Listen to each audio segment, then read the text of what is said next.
చూడండి, ఏ విషయంలో మనము నమ్మకమైన వారిగా ఉండాలి అని అంటే ప్రియులరా, 2 కొరింథీయులకు రాసిన పత్రిక 13వ అధ్యాయము 5వ వచనము. మీరు విశ్వాసము గలవారై ఉన్నారో లేదో మిమ్మును మీరే శోధించుకొని చూచుకొనుడి. చాలండి. ఇక్కడ విశ్వాసము గలవారై ఉన్నారో లేదో మిమ్మును మీరే శోధించుకొని చూచుకొనుడి అంటే పరీక్షించి చూసుకోవాలి. ఈరోజు మన విశ్వాసాన్ని మనం పరీక్షించుకోవాలి ప్రియులరా. చాలా మంది తమ విశ్వాసాన్ని పరీక్షించుకోరు కానీ దేవుణ్ణే పరీక్షిస్తూ ఉంటారు ప్రియులరా. మేము విశ్వసించాం కదా, మేము వచ్చాము కదా, మా జీవితంలో ఎందుకు జరగలేదని దేవుణ్ణి ప్రశ్నిస్తూ ఉంటారు. అయితే ప్రియులరా, దేవుని వాక్యము తెలియపరుస్తూ ఉన్నది, మీరు విశ్వాసము గలవారై ఉన్నారో లేదో మిమ్మల్ని మీరే శోధించుకొని చూచుకోండి అని. అయితే నా ప్రియమైన సహోదరి సహోదరుడా, ఒక మాట నేను అంటా ఉన్నాను, సృష్టించబడినది సృష్టికర్తని పరీక్షించగలదా? సృష్టించబడినది సృష్టికర్తను పరీక్షిస్తే ఎలా ఉంటుందండి? ఎలా ఉంటుంది? సృష్టికర్త తాను సృష్టించిన దానిని పరీక్షించినప్పుడు అది ఏ రీతిగా పనిచేస్తుందో అని దాన్ని పరీక్షించి దానిని మరికొంత చక్కగా పనిచేయడానికి ఆయన పరీక్షిస్తాడు. కానీ అంత మాత్రమే కానీ సృష్టించబడింది తన సృష్టికర్తను పరీక్షించలేదు. పరీక్షించినట్లయితే వెర్రితనమే. కాబట్టి గమనించండి ప్రియమైన దేవుని బిడ్డలారా, ఈరోజు నీవు నేను దేవుని చేత సృష్టించబడిన వారం. దేవుడు మనల్ని పరీక్షించే స్థితిలో మనం ఉండాలి కానీ దేవుణ్ణి పరీక్షించే స్థితిలో మనము ఉండకూడదు ప్రియులరా. దేవుడు పరీక్షిస్తే ఆ పరీక్షట మనల్ని ఎంతో ఆశీర్వాదకరముగా నడిపిస్తా ఉన్నది. యోబుని దేవుడు పరీక్షించాడు ప్రియులరా.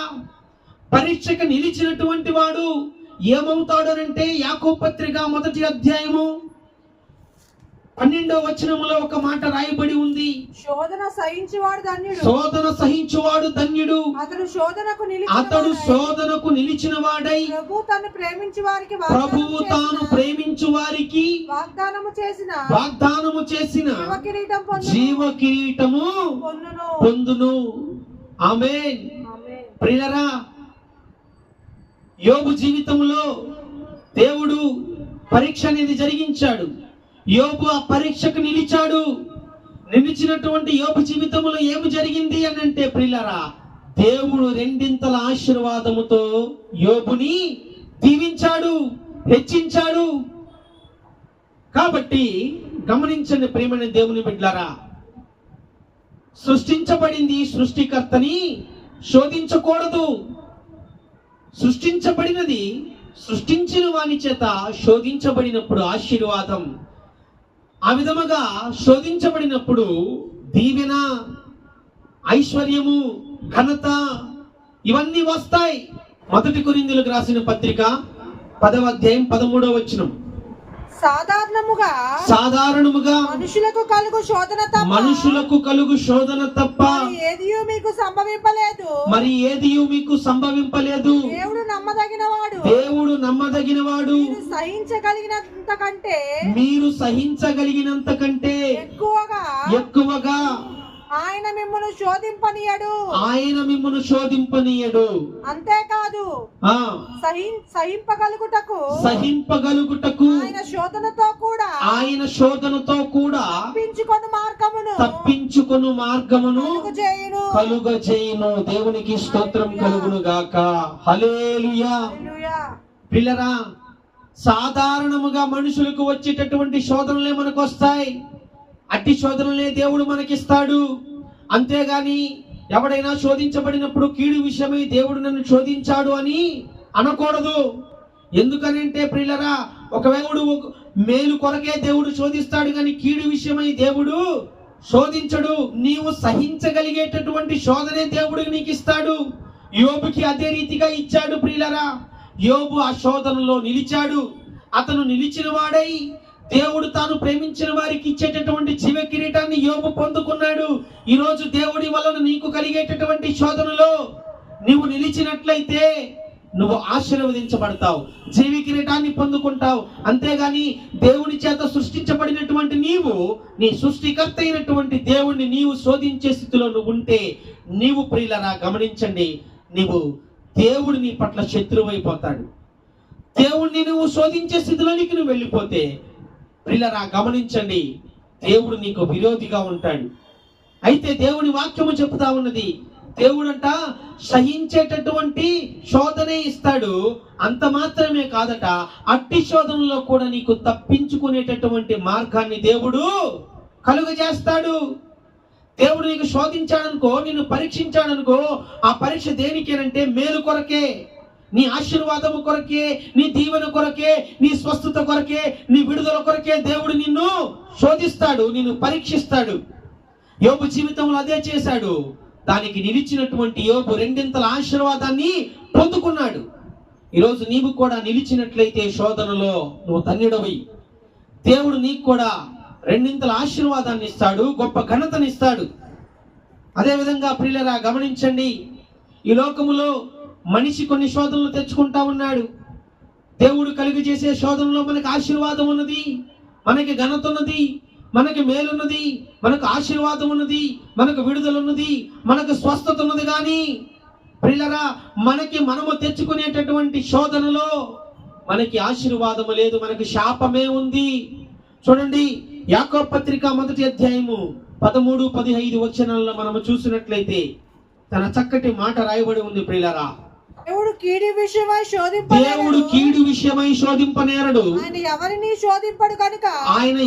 శోధింపడు గనుక ఎవడైనను శోధించబడినప్పుడు నేను దేవుని చేత శోధించబడినని అనకూడదు. ప్రతివాడును తన స్వకీయమైన దురాశ చేత ఏడ్వబడి మరులు కొల్పబడిన వాడై శోధించబడును. దురాశ గర్భమును ధరించి పాపమును కనగా పాపము పరిపక్వమై మరణమును కనును. చాలండి, గమనించండి ప్రియులరా, దేవుడు కీడు విషయమై ఎవరిని కూడా శోధింపడు. అయితే ఈరోజు నీ జీవితంలో కీడు వస్తుంది అని అంటే, కీడు విషయంలో నువ్వు శోధించబడతా ఉన్నావు అని అంటే అది ఏంటి అని అంటే ప్రియులరా, ప్రతి ఒక్కడంట ఏం చేశారంట, స్వకీయమైన దురాశ చేత ఏడవబడి మరులు కొల్పబడి శోధించబడతాడు. ఈ శోధన కీడు విషయమై నిన్ను నీవు శోధించుకున్నట్లే, దేవుడైతే కీడు విషయమై నిన్ను ఎప్పటికీ శోధించడు, ఎప్పటికీ పరీక్షించడు. ఈరోజు కీడు వస్తుంది అని అంటే ఆ శోధనలో అది స్వకీయమైనటువంటి దురాశలో నువ్వు ఏడవబడి మరులు కొల్పబడిన వాడిగా ఉండి నీకు నువ్వు కీడు తెచ్చుకుంటున్నావు. అట్టి శోధన నిన్ను ఎక్కడికి తీసుకెళ్తుంది అని అంటే ప్రియులరా గమనించండి, దురాశ గర్భమును ధరించి పాపమును కనగా పాపము పరిపక్వమై మరణమును కంటా ఉన్నది. ప్రియులరా ఈరోజు ఈ కీడు విషయమై వచ్చేటటువంటి శోధన అది నీ సొంత స్వకీయ దురాశ వలన వచ్చినదే. ఇది ఎక్కడికి తీసుకెళ్తుందంటే దురాశ గర్భమును ధరించి పాపమును కనగా పాపము పరిపక్వమై మరణాన్ని కనే స్థితిలోనికి నువ్వు వెళ్ళిపోతా ఉన్నావు. కాబట్టి గమనించండి ప్రియమైన దేవుని బిడ్డలారా, మన విశ్వాస విషయంలో నమ్మకమైన వారిగా ఉన్నామా లేదా? మనము విశ్వాస విషయంలో నమ్మకమైన వారిగా ఉన్నామా లేదా అని మనల్ని మనం పరిశోధించుకోవాలి, పరీక్షించుకోవాలి. కానీ మనల్ని సృష్టించినటువంటి మన సృష్టికర్త అయినటువంటి దేవుణ్ణే మనము పరీక్షించేవారిగా, పరిశోధించేవారిగా మనము ఉండకూడదు ప్రియులరా. అందుకనే దానియేలు ఒక మాట అంటా ఉన్నాడు. దానియేలు గ్రంథము 4వ అధ్యాయం 35వ వచనములో, ఆయన చెయ్యి పట్టుకొని నీవేమి చేయుచున్నావని ఆయనకు చెప్పుటకు ఎవడు సమర్థుడు? ఎవడండి సమర్థుడు? ఆయన చెయ్యి పట్టుకొని నువ్వేమి చేస్తున్నావని అడగడానికి ఎవడు సమర్థుడండి? ఎవడు సమర్థుడు కాడు. ఎందుకనంటే ఆయన మన సృష్టికర్త అయినటువంటి దేవుణ్ణి సృష్టము ఎప్పుడు కూడా పరిశోధించదు, పరీక్షించదు. ఒకవేళ పరీక్షించింది అని అంటే దురాశ గర్భమును ధరించినట్లే. ఆ దురాశట ఏమవుతుందట, పాపమును కనుక పాపము పరిపక్వమై మరణాన్ని కంటా ఉన్నది. ఈరోజు సృష్టికర్త అయినటువంటి దేవుణ్ణి నీవు పరిశోధించే స్థితిలో ఉన్నట్లయితే నా ప్రియ సహోదరి సహోదరుడా, అది నిన్ను ఎక్కడికి తీసుకుని వెళ్తా ఉంది అని అంటే మరణానికి తీసుకెళ్తా ఉన్నది. కాబట్టి గమనించండి, మొదటిగా మనము దేవుణ్ణి సేవించే విషయంలో నమ్మకమైన వారిగా ఉండాలి. అప్పుడు దేవుడు నిండుగా మెండుగా ఆయన దీవెనలు కురిపిస్తా ఉంటాడు. దేవుణ్ణి సేవించటం అనంటే మనము వ్యక్తిగతముగా దేవుడికి భక్తిని కనపరుచుకోవడమే కాదు కానీ ప్రియులరా, మన ముందు తరాలకు దేవుణ్ణి గూర్చి ఆయన చేసినటువంటి మేలులను గూర్చి నేర్పించే వారిగా మనం ఉండాలి. అప్పుడు వారు కూడా దీవెనకరమైనటువంటి జీవితాలు జీవిస్తారు. ఇశ్రాయేలు ప్రజల ప్రియులరా ఒక ఘట్టములో తమ బిడ్డలకు దేవుడి గురించి తెలియజేయనటువంటి పరిస్థితి, అలాంటి స్థితిలో దేవుణ్ణి ఎరగనటువంటి ఒక తరము ఇశ్రాయేలులో పుట్టినప్పుడు వారు అన్య దేవతలను మరి ఆశ్రయించినప్పుడు, ఆరాధించినప్పుడు, పూజించినప్పుడు ఆ సృష్టికర్త అయినటువంటి దేవుడే ఆయన ఇశ్రాయేలు ప్రజలకు శత్రువైనట్లుగా మనం చూస్తా ఉన్నాం. అట్టి స్థితిలో ఆ యొక్క ఇశ్రాయేలు ప్రజలు అనేకుల చేత దోచుకొనబడ్డారు, ఓడిపోయినటువంటి స్థితిలో ఉన్నారు. నీవు దేవుణ్ణి సేవించే విషయంలో నమ్మకముగా ఉండాలి అనంటే, ఉన్నావు అనంటే నీ బిడ్డలకు దేవుణ్ణి గురించి నేర్పించే స్థితిలో నీవు ఉండాలి. రెండవదిగా మనం చూస్తే విశ్వాస విషయంలో మనము నమ్మకమైన వారిగా ఉన్నామా లేదా అని మనల్ని మనమే పరీక్షించుకోవాలి. కానీ సృష్టికర్త అయినటువంటి దేవుణ్ణి మరి పరీక్షించే స్థితిలో ఒకవేళ నువ్వు ఉంటే ఆ యొక్క పరిస్థితి నిన్ను మరణంలోనికి తీసుకొని వెళుతుంది ప్రియులరా. కాబట్టి గమనించండి, దేవుడికి ఇష్టమైనటువంటి జీవితాలు మనం కలిగి ఉందాం. మనము నమ్మకమైన వారిగా ఉన్నప్పుడు మాత్రమే దేవుడు దీవెనలు మెండుగా కురిపిస్తాడు అని వాగ్దానము చేస్తా ఉన్నాడు. అట్టి నమ్మకమైన జీవితాలు మనము కలిగి ఉందుముగాక. ఆమేన్. హల్లెలూయా.